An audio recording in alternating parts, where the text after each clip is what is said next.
Hi, my name's Keith Cooper from Northland Images. I recently did a video about what to look for, what to be wary of in buying a second-hand printer, and lots of things, what you should and shouldn't look for.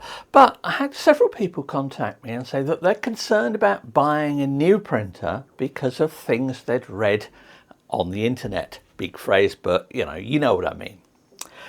Also, what reminded me of this was yesterday I was reading a forum post on DP Review, and someone was asking about printers, and it was a generalised sort of "oh no, printers are dreadful," etc., one. But the reply that I noticed was somebody who said that people who write on forums about their printers are the people who've had problems, and that's true.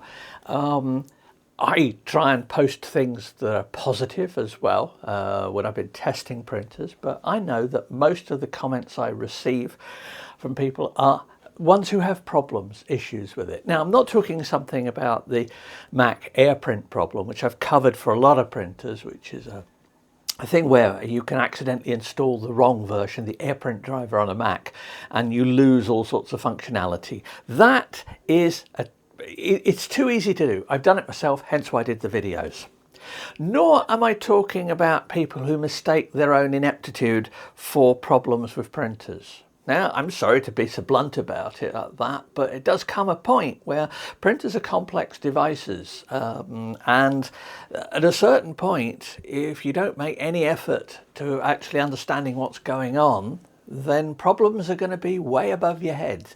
Now, I try and produce lots of stuff here on this channel, my written articles and things that explain things. I try and explain things different ways, but there does come a point where people ask me questions. I'm thinking, what?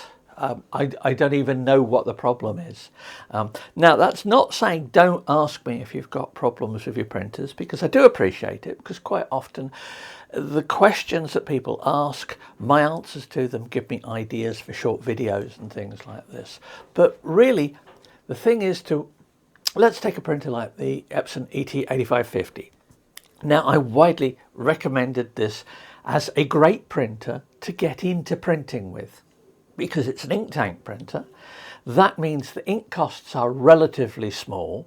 And I've found over the years that ink costs put people off experimenting. What you need to get great at printing is to do experimenting, and hence a printer like that. Now, I am not in any way saying that the 8550 is the perfect printer. It isn't. The paper handling can cause problems for people.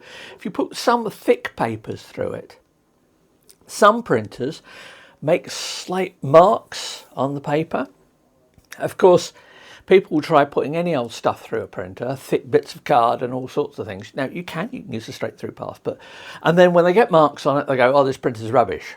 Well, before you rush out and think, well, I'm not going to have that printer because somebody said it's rubbish, put it in context. If you want to see all the papers and stuff I tested the 8550 on, and there are well over 50 now, I've produced profiles which are available for people as well, well over 50 papers and different types of media. Have a look at the main written review, see the notes, put a link to that. But the thing is, when you do get a printer, test it properly. Check that it's actually working properly. Duff printers do get through. Now, I've had Duff printers sent to me from both Canon and from Epson. They've sent them to me, and they've had faults with them.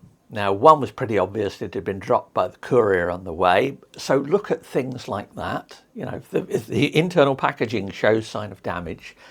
Printers are fairly robust, but they don't like being dropped. It's not going to help them, no matter how well they're packed. So I have had problem printers, and I've got on to Canon and Epson and said, this printer you've sent me for review is broken.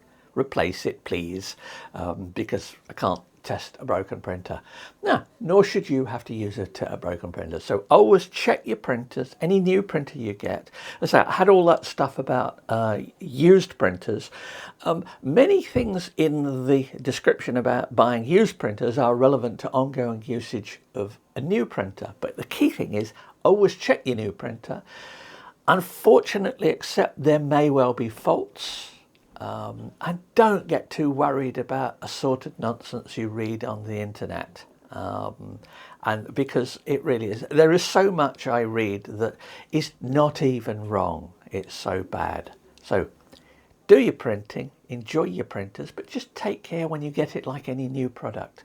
I get people saying, oh, I'm frightened of buying a new printer because I might get a dud one. Well, if you took that attitude to it, you'd never buy anything. You know, why should I buy I'm frightened of buying these potatoes. I might get a bad one. Yeah, stuff happens. That's not the printer's problem, or in this instance, the potatoes problem. So if you've got questions, please do ask. If you find this sort of stuff useful, please do pass on details of the channel. The usual like and subscribe, I believe, is the bit that's asked for. So, yeah, just get on with printing. Do stuff. Enjoy your printing.